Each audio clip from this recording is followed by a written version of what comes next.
Bendiciones en Cristo, espero que estén muy bien con ustedes, Winston Medina. Y el día de hoy vamos a continuar analizando Romanos capítulo 8 y esta vez vamos con el versículo 30 y vamos a considerar esto la parte A porque vamos cláusula por cláusula. Por favor, vean los videos anteriores como prerequisito para que puedan entender todo lo que hemos venido hablando. Estamos tratando de hacer una exégesis del texto. Así que aquí tenemos el texto. Lo primero que vamos a hacer es leerlo en griego y dice us de proorisen tutus que ekalesen. Eso es básicamente cómo se pronuncia.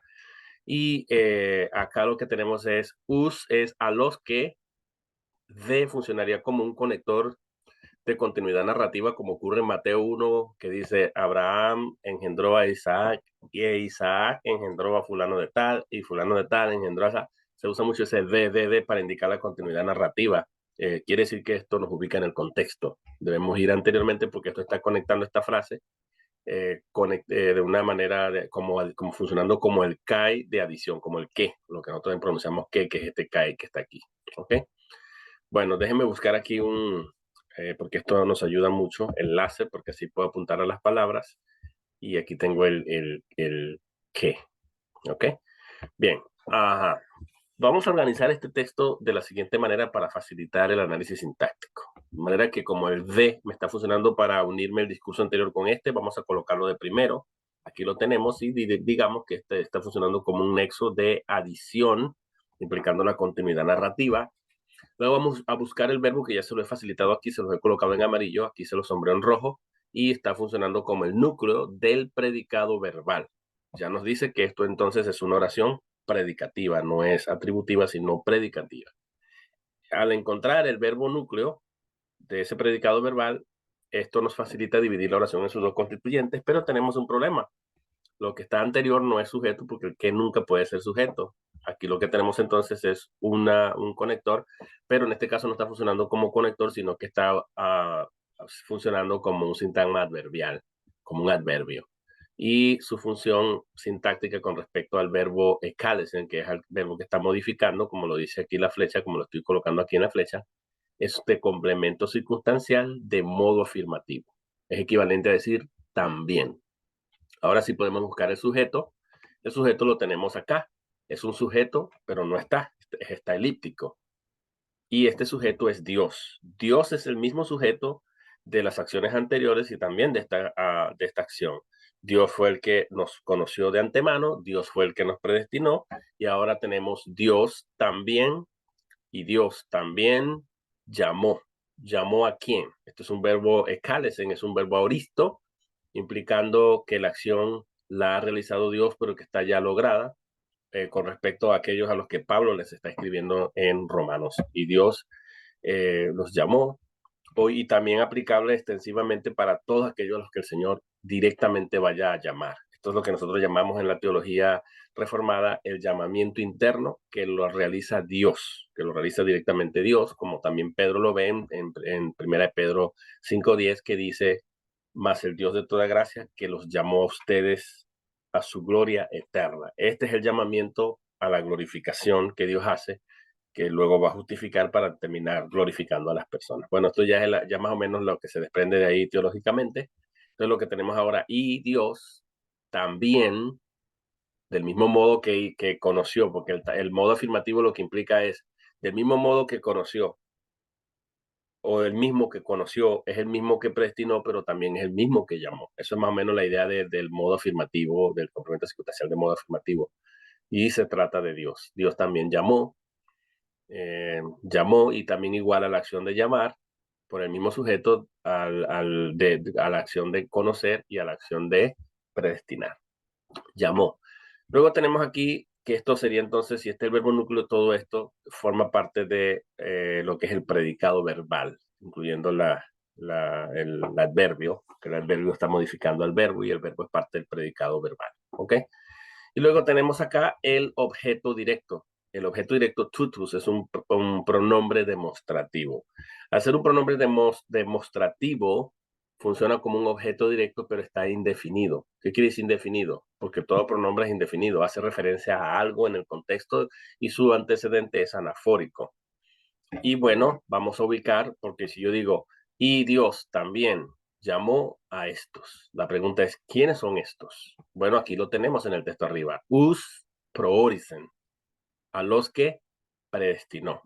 Ellos van, quiere decir que en términos lingüísticos, hablemos lingüísticamente, como dice, ahora no recuerdo el nombre de esta persona, no sé si es Ramsey, un académico que hizo todo lo que es el análisis del discurso del texto griego, lo que es el análisis discursivo, distinto a la sintaxis, él analiza cómo están colocadas las palabras y esta frase us proorisen se le llama dislocación de izquierda, porque está colocado a la izquierda y los autores, los académicos colocan o los eruditos colocan aquí una coma y el tutus que tenemos aquí, que es el pronombre demostrativo, debería estar aquí antes que esto y esto debería estar colocado a la derecha, pero está realmente a la izquierda porque el tutus generalmente no es aposición. En esta estructura, por eso colocan una coma, el tutus hace referencia a este us proorisen, a los que predestinó o a los que predeterminó. Y es importante porque el tutus, aunque pareciera que es el que está funcionando como la posición aquí, en realidad la posición siempre aclara. Por eso yo he colocado que el tutus hace referencia a esto que está acá, es equivalente a decir us proorisen. Y también son los mismos a los que el Señor conoció, y también son los mismos que aman a Dios, y también son los mismos que Dios llama conforme y por causa de su propósito. Es la misma gente, el mismo grupo. Entonces el texto lo que está diciendo es, eh, y Dios también llamó a estos. ¿Quiénes son estos? Busquemos su antecedente, y el antecedente es anafórico. Anafórico quiere decir que está hacia atrás, que está antes de la palabra que no me aclara, que es el pronombre demostrativo acá, que funciona como objeto directo. Y Dios también conoció, perdón, y Dios también llamó a quienes, a estos. ¿Y quiénes son estos? A los que el Señor llamó, que está en aposición de esto, o también pudiera entenderse como una cláusula adjetiva de complemento de nombre. A estos, los cuales el Señor llamó, los cuales Dios llamó, porque aquí está implícito también el mismo sujeto, o feos, pero ya eso lo analizamos anteriormente. Ya lo analizamos en el video anterior. Entonces, básicamente esto es lo que tenemos. Es muy importante comprender que la predestinación, prorisen, como parece que la acción de predestinar, antecede a la acción de llamar. Lo mismo que el predestinar, perdón, el conocimiento de Dios previo, el previo conocimiento de Dios antecede a la predestinación. Entonces, cada acción que se va dando posterior es una acción que implica que aquí estamos viendo a Dios tomando una acción en la esfera tiempo y espacio. El conocimiento previo de Dios y la predestinación no ocurre en la esfera tiempo y espacio. Este versículo es el centro de este versículo y que está ligado al versículo 28, porque aquí tenemos la palabra llamar, que en el versículo 28 es un adjetivo que hace lo que se conoce en la gramática como un cognado con este verbo. Por eso les dije que la parte que dice, estos son los que son llamados conforme y por causa de su propósito, eh, eh, el OTI tiene una idea también exegética que va a explicar y ampliar cuál es ese propósito de Dios. Y el propósito apunta hacia la eternidad pasada, hacia el presente y luego hacia el futuro. El propósito es el propósito realmente es que el Hijo sea glorificado, sea el primogénito entre muchos hermanos. Y eso Dios lo conoce de antemano. Dios entonces procede a predestinar y Dios procede en la esfera tiempo a llamar y luego va a proceder a justificar para lograr el objetivo que es glorificar a su pueblo y Jesucristo y el propósito final se cumple, que es que Cristo sea el primogénito entre muchos hermanos. Y eso está aquí. Entonces, si Dios conoció y predestinó, el llamamiento es eficaz, porque hay dos acciones que ya Dios previamente ha tomado, dos acciones que Dios ya ha dado. Ahora le toca la tercera acción, que es llamar en esfera, tiempo y espacio, y a esos que llama, no hay contingencia aquí. Por eso está un auristo. El auristo rompe toda contingencia. Aquí los llama y el resultado, o después que los llama, los va a justificar. Se presupone la fe entre el llamamiento y la justificación y luego tienen garantizada la glorificación y los auristos implican esa garantía también porque ya Dios tiene un propósito desde la eternidad pasada y es que su hijo sea el primogénito, el gobernante, el que tenga la preeminencia entre muchos hermanos. Y para que eso ocurra, los hermanos tienen que tener la misma imagen de su hijo. Entonces, eso es lo mismo que decir la glorificación, que es el estado final. De manera que Dios vio a Cristo, o más bien se propuso juntamente con Cristo, que Él fuese exaltado, que Él fuese el primogénito entre muchos hermanos, y para eso Dios traza un plan, ¿ok? Predestina a ese grupo, los llama en la esfera tiempo y espacio, los justifica y van a terminar con la imagen de su Hijo. Y el Hijo entonces será el primogénito entre muchos hermanos. Como dice también Hebreos capítulo 2, versículo 10, que dice, cuando Cristo habla de sí mismo y del pueblo que Dios le dio a él, dice, yo y los hijos que Dios me dio. Yo y los hijos que Dios me dio. Como dice también en Juan, Cristo mismo había hablado, que en el texto griego dice, todo lo que Dios me dio. No dice, y de todo lo que me diere, como dice el texto griego. Dice, todo lo que me da, lo que me diere Dios, vendrá a mí y yo les doy vida eterna. O parece que dice, y yo les resucitaré en el día postrero. ¿Cuántos el Señor va a resucitar? Todos los que el Señor le da. Todos los que el Señor le da, el Señor los va a resucitar. En la resurrección se da la glorificación, en la resurrección se da la imagen de Cristo, en la resurrección se da el estado final que Dios se propuso para que el Hijo sea glorificado y exaltado en medio de sus hermanos, en compañía de sus hermanos, siendo Él el primogénito, el que tiene la preeminencia. Bueno, esto es el análisis sintáctico y les queda a ustedes las conclusiones teológicas, aunque yo he dado algunas que van alineadas a mi pensamiento soteriológico. El punto es que la predestinación tiene que darse antes, el conocimiento previo tiene que darse antes, y cuando Dios procede a llamar en la esfera tiempo y espacio, Dios no puede fallar. Y es a lo que se refiere Pedro cuando dice, mas el Dios de toda gracia, se antepone la gracia, que los llamó a ustedes. ¿A dónde nos llamó? ¿O a qué? A su gloria eterna. Después que hayan padecido por un poco de tiempo, se ponen, verdaderamente a veces sufrimos a lo largo de toda nuestra vida, pero es un poco de tiempo en comparación a la gloria hacia donde somos llamados, hacia donde somos llamados. Y luego va a decir, les va a perfeccionar a ustedes, les perfeccionará. Reina Valera traduce, os perfeccione, en subjuntivo, una idea subjuntiva, o sea, puede que los perfeccione, pero en el texto original griego son futuros indicativos activos. Quiere decir, los perfeccionará a ustedes, los afirmará a ustedes, los fortalecerá a ustedes y los establecerá a ustedes. ¿Por qué? Porque Dios los llamó. ¿Y a dónde los llamó? A su gloria eterna. Entonces, aunque vamos a sufrir aquí, el sufrimiento es nada comparable o comparado a la gloria venidera o a la gloria hacia donde nos dirigimos, como dijo Cristo, que Él se llevaría a los muchos hijos a la gloria. Para eso vino Cristo, para vencer al que tenía el imperio de la muerte y llevar a los muchos hijos a la gloria a los que Él se refiere como cuando habla de sí mismo y de ellos, dice, yo y los hijos que Dios me dio. Dios se los dio a él. Nosotros somos el regalo, somos la dádiva de Dios para su hijo. Y su hijo a la vez se siente glorificado. Es una manera de Dios glorificar al hijo en esta relación intertrinitaria, en la que su pueblo es el motivo del regocijo de Cristo al verse rodeado de sus hermanos, llevando o portando su imagen.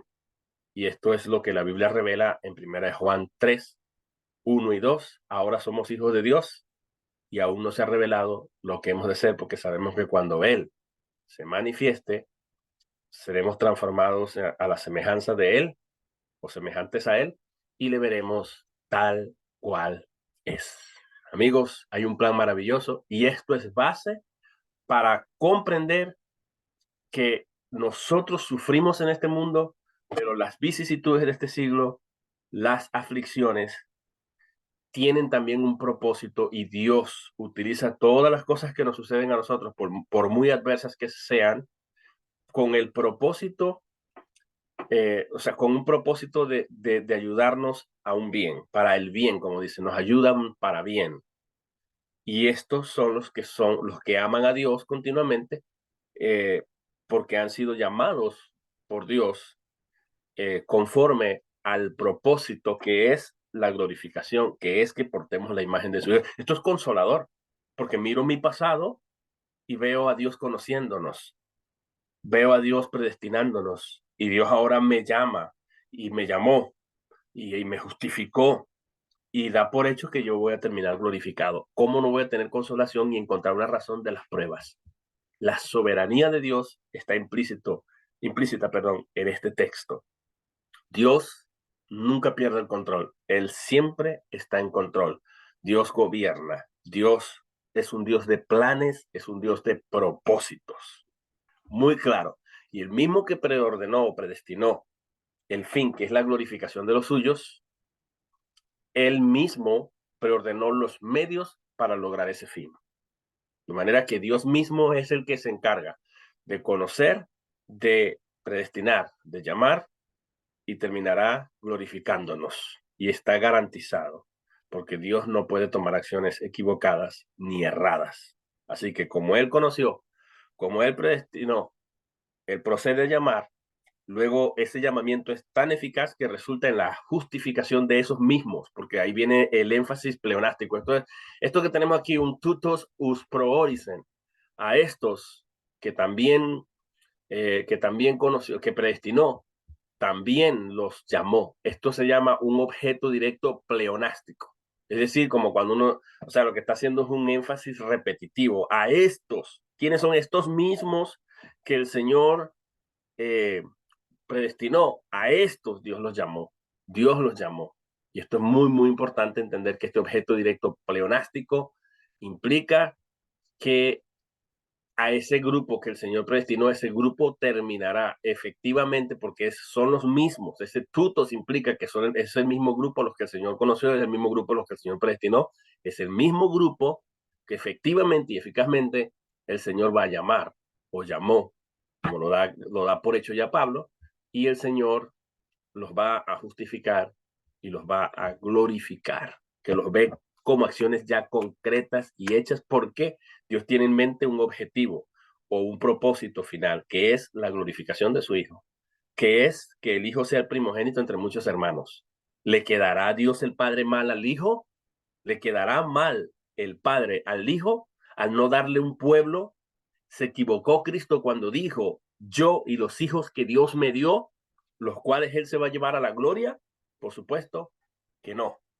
Y este texto es una base para la consolación de que si esto es lo que nos aguarda y es lo que nos espera a nosotros como etapa final de nuestra salvación, señores, ¿qué importa lo que nos pase aquí? Y es consistentemente el mensaje de Pablo. Las vicisitudes de este siglo no son nada comparadas a la gloria venidera. Nuestras pruebas y tribulaciones acumulan cada vez mayor peso de gloria. El mismo Pedro dice, gócense y regocíjense cuando se hallen en diversas pruebas, porque el glorioso Espíritu de Dios reposa sobre ustedes. Es el hecho de que atravesemos por pruebas es una evidencia de que el Espíritu de Dios está en nosotros. Es el mismo eh, por el cual pudimos llamar a Jesús Señor. Es el mismo por el cual nosotros fuimos regenerados y la regeneración nos llevó a la salvación, como dice Tito, como medio. Tito no nos salvó por obras justificadoras nuestras, sino por medio del baño regenerativo y renovador ejecutado por el Espíritu Santo.